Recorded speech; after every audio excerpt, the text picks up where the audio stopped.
আজকের এই ভিডিওতে আমি তোমাদের সাথে ক্লার্কশিপ এক্সামের সিলেবাস আর স্ট্র্যাটেজি নিয়ে একটু ডিসকাশন করব, কিন্তু তার আগে তোমাদেরকে বলি এই ক্লার্কশিপ এক্সামের এই ইংলিশের যে সিলেবাসটা আছে অনেকেই সেটাকে নিয়ে চিন্তায় পড়েছো, ভাবছো যে এর প্রিলিমিনারি এক্সাম এবং এর যে মেইন এক্সাম সেটাকে কিভাবে ক্লিয়ার করবে, এবং অনেকেই সেটা নিয়ে হয়তো দুশ্চিন্তা করছো কিংবা ভয় পাচ্ছো বা ভাবছো যে আহ আমি তো সেরকম ইংরেজিতে ভালোভাবে আমার নলেজ নেই বা আমি জানি না কিভাবে সেটাকে হ্যান্ডেল করতে হবে।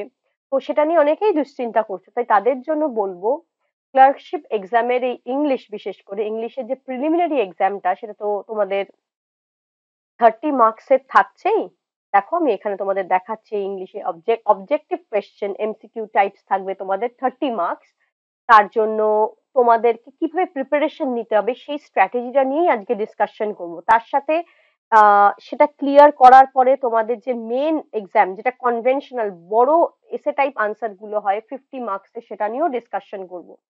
কিন্তু তার আগে আমি একটা কথা বলি, যারা খুব ভয় পাচ্ছ যে ইংলিশ প্রিলিমিনারিটা কিভাবে এক্সামটাকে তোমরা পাশ করবে, তাদের জন্য বলবো এটা পাশ করবার জন্য একটা খুব সহজ উপায় আছে, সেটা হচ্ছে বেসিক গ্রামারের কনসেপ্ট গুলোকে একটু ঝালাই করে নেওয়া, একটু রিভাইজ করে নেওয়া। আর আমি সেটাকে বোঝাবার জন্য যে কোন স্ট্র্যাটেজিতে তোমরা পড়লে অবশ্যই তোমরা প্রিলিমিনারি এক্সামটা ক্লিয়ার করতে পারবে ইংলিশ সাবজেক্টে, সেটা আমি তোমাদের সঙ্গে আজকে শেয়ার করব। তোমরা প্রিলিমিনারি এক্সামের সিলেবাসটা সবাই মোটামুটি জানো, কিন্তু তাও আমি একবার তোমাদের সাথে সেটা ডিসকাস করব, এবং সেই ডিসকাশনের সাথে সাথে কি কি ইম্পর্টেন্ট টপিকস তোমরা প্রিপেয়ার করবে আর কিভাবে পড়বে যাতে তোমরা অবশ্যই এই এক্সামটাকে খুব ভালোভাবে পাস আউট করতে পারো, সেটা আমি তোমাদের জানাবো। এই প্রিলিমিনারি এক্সামের ভোকাবুলারি থাকে তোমরা জানো, তার সঙ্গে grammar, sentence structure, synonyms, antonyms and it's correct usage, এগুলো বলাই আছে যে থাকবে। আমি যেটা তোমাদেরকে বলবো যে কোন জিনিসগুলো তোমরা খুব ইম্পর্টেন্ট, মানে মানে খুব স্ট্রেস দিয়ে খুব ইম্পর্টেন্স এর সাথে তোমরা প্র্যাকটিস করবে, খুব ইম্পর্টেন্ট যে টপিকস গুলো সেগুলো হচ্ছে গিয়ে আমি লিস্ট করেছি তোমাদের ক্লার্কশিপ প্রিলিমিনারি এক্সামের কোয়েশ্চেন পেপার অ্যানালিসিস করে। এই টপিক গুলোকে আমি সাজিয়েছি। এবার এই প্রত্যেকটা টপিক নিয়ে আমি ডিসকাশন করব যে কিভাবে তোমরা কোন স্ট্র্যাটেজিতে এই টপিক গুলো পড়লে তোমরা মনে রাখতে পারবে। নাম্বার ওয়ান হচ্ছে তোমাদের অ্যাপ্রোপ্রিয়েট প্রিপোজিশন। ঠিক আছে, এই অ্যাপ্রোপ্রিয়েট প্রিপোজিশন এই টপিকটা অনেকেরই ভয় লাগে, মনে হয় যে প্রিপোজিশন তো অনেক আছে, আমি কি করে মুখস্থ করব। তার জন্য বলবো প্রথম কথা, প্রিপোজিশনের কনসেপ্ট তোমরা আগে ক্লিয়ার করবে। প্রিপোজিশন যে কনসেপ্টটা হয় অন, ইন, বিফোর, তারপর ধরো আন্ডার, অ্যাবভ ইত্যাদি যা যা থাকছে, এইগুলো তোমরা আগে যদি কনসেপ্ট গুলো ক্লিয়ার করো তাহলে বেসিক যে প্রিপোজিশন গুলো সেগুলো তোমাদের অনেকটা ক্লিয়ার হবে। তারপরে অ্যাপ্রোপ্রিয়েট প্রিপোজিশনের জন্য কিছু তোমাদের মুখস্থ করতেই হবে, সেগুলো না করলেই নয়, কিন্তু তারও একটা টেকনিক আছে মুখস্থ করবার বা মনে রাখবার। কিছু মানে কিছু পার্টিকুলার প্রিপোজিশন কিছু শব্দের সঙ্গেই বসে, যেমন ধরো তোমরা জানো ফন্ড অফ, অ্যাফ্রেড অফ, তার মানে এই অফ প্রিপোজিশনের ইউসেজটা তোমাদের বেশি ভালো করে জানতে হবে। আর তার সঙ্গে অফের সঙ্গে ফর, মানে যে যে প্রেপোজিশন গুলো খুব চটপট গুলিয়ে যায় সেগুলো হচ্ছে অফ আর ফর।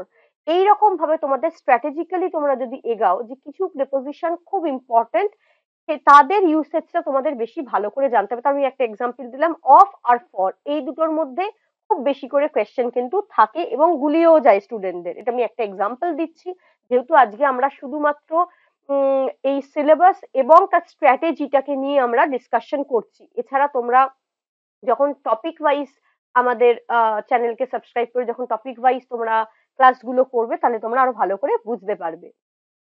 এরপরে আসে ইডিয়মস এন্ড ফ্রেজেস, এটা খুব ইম্পর্টেন্ট।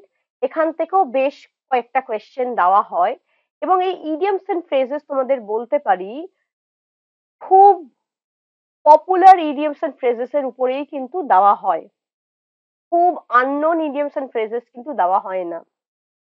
তার জন্য তোমাদের কিন্তু ইডিয়মস এন্ড ফ্রেজেসটা ভালো করে বাংলা মানেটা জেনে রাখতে হবে। তোমরা যদি ইডিয়মস এন্ড ফ্রেজেস এর বাংলা মানেটা জানো তাহলে কি হবে, ইংলিশ যে ইডিয়ম বা ফ্রেজটা থাকছে সেটা তোমাদের মনে রাখা এবং অ্যাপ্লাই করাতেও অনেক হেল্প করবে।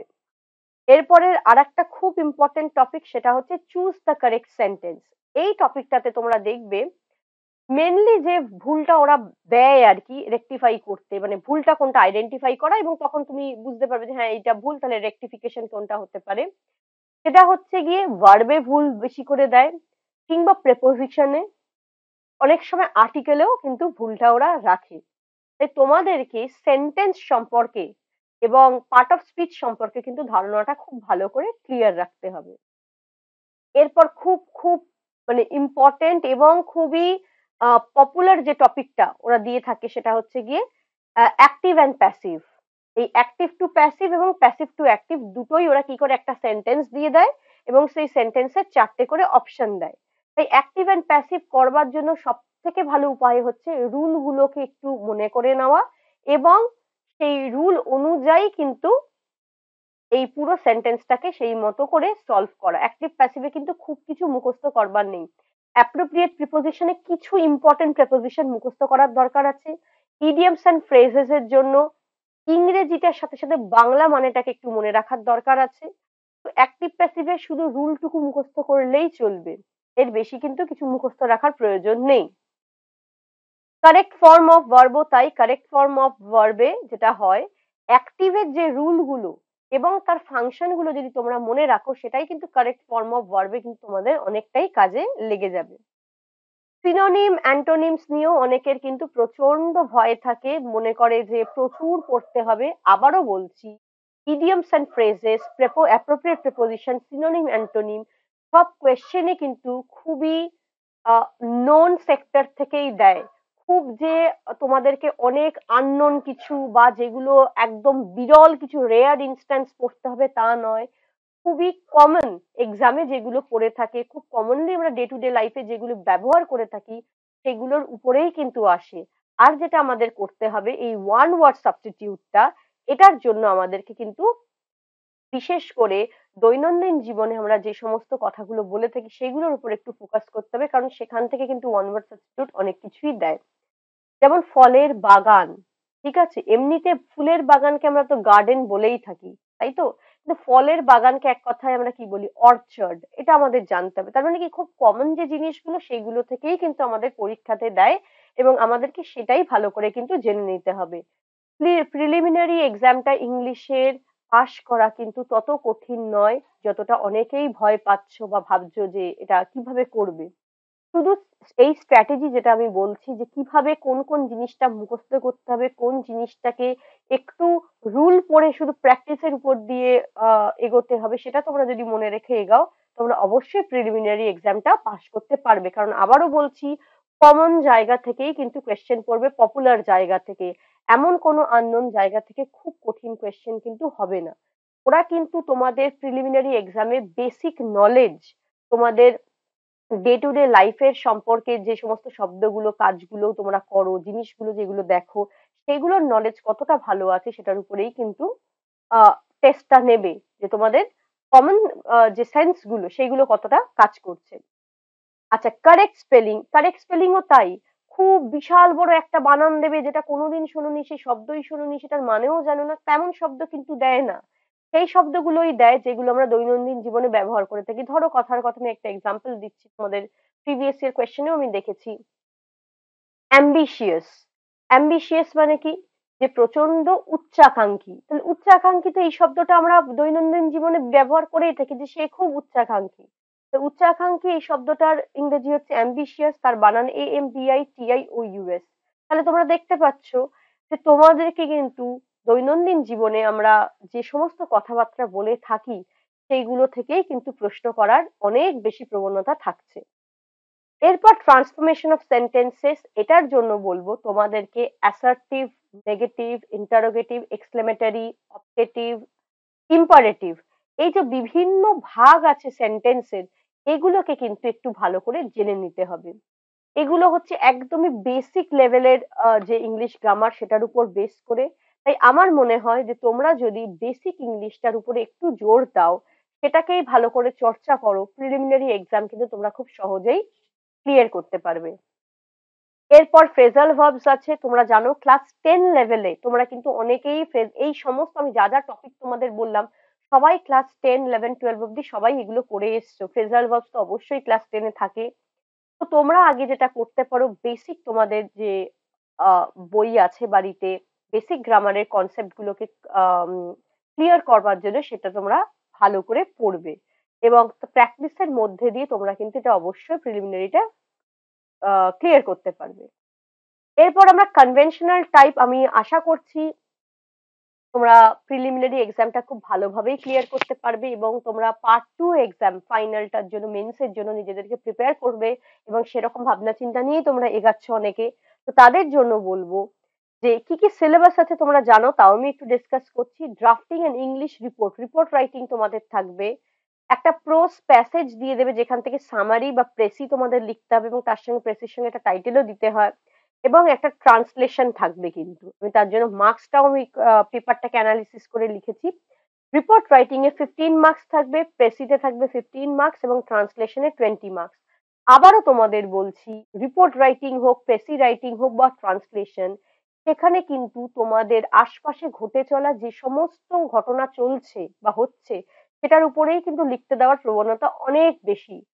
মনে রাখবে, যে কোনো কম্পিটিটিভ এক্সামে কোয়েশ্চেন যখন সেট করা হয়, এইটাই মাথায় রেখে করা হয় যে একজন ক্যান্ডিডেট তার আশপাশে ঘটে চলা জিনিসের সঙ্গে কতটা ওয়াকিবহল। তার দৈনন্দিন জীবনে সে যে কথাগুলো বলে, সেই সম্পর্কে তার বানান, তার অর্থ, তার ইংলিশে সেই শব্দগুলোকে কি বলে, যেহেতু এটা ইংলিশের উপরেই মেন বেস করে আমি কথাগুলো বলছি, সেইগুলো সে জানে কিনা। অনেকেই তোমরা ভয় পেয়ে থাকো যে আমি ইংরেজিতে দুর্বল, আমি পারবো না এটা করতে। তাদের জন্য আবারও আমি বলবো, তোমরা যদি শুধু বেসিক গ্রামারটা, গ্রামারের কিছু রুলস, এবং যেভাবে আমি তোমাদেরকে বললাম যে কোন কোন জায়গায় ফোকাস করে পড়বে, তোমাদের ইম্পর্টেন্ট টপিকস আমি লিখে দিয়েছি কোয়েশ্চেন পেপার অ্যানালিসিস করে। তোমরা যদি এই কটা টপিককে খুব মন দিয়ে পড়ো, মন দিয়ে যদি এই কটা টপিকের উপরেই ফোকাস করে তোমরা প্রিপারেশন নিয়ে যাও, তোমরা অবশ্যই প্রিলিমিনারি এক্সাম ক্লিয়ার করতে পারবে। এবং প্রিলিমিনারির পরে কনভেনশনাল টাইপের জন্য তোমরা কন্টেম্পোরারি, এখন যে সমস্ত ঘটনাগুলো ঘটছে সেইগুলো সম্পর্কে তোমাদেরকে যদি আপডেট করে রাখো, তাহলে তোমরা কিন্তু খুব সহজে মেন্সটাও ক্লিয়ার করতে পারবে।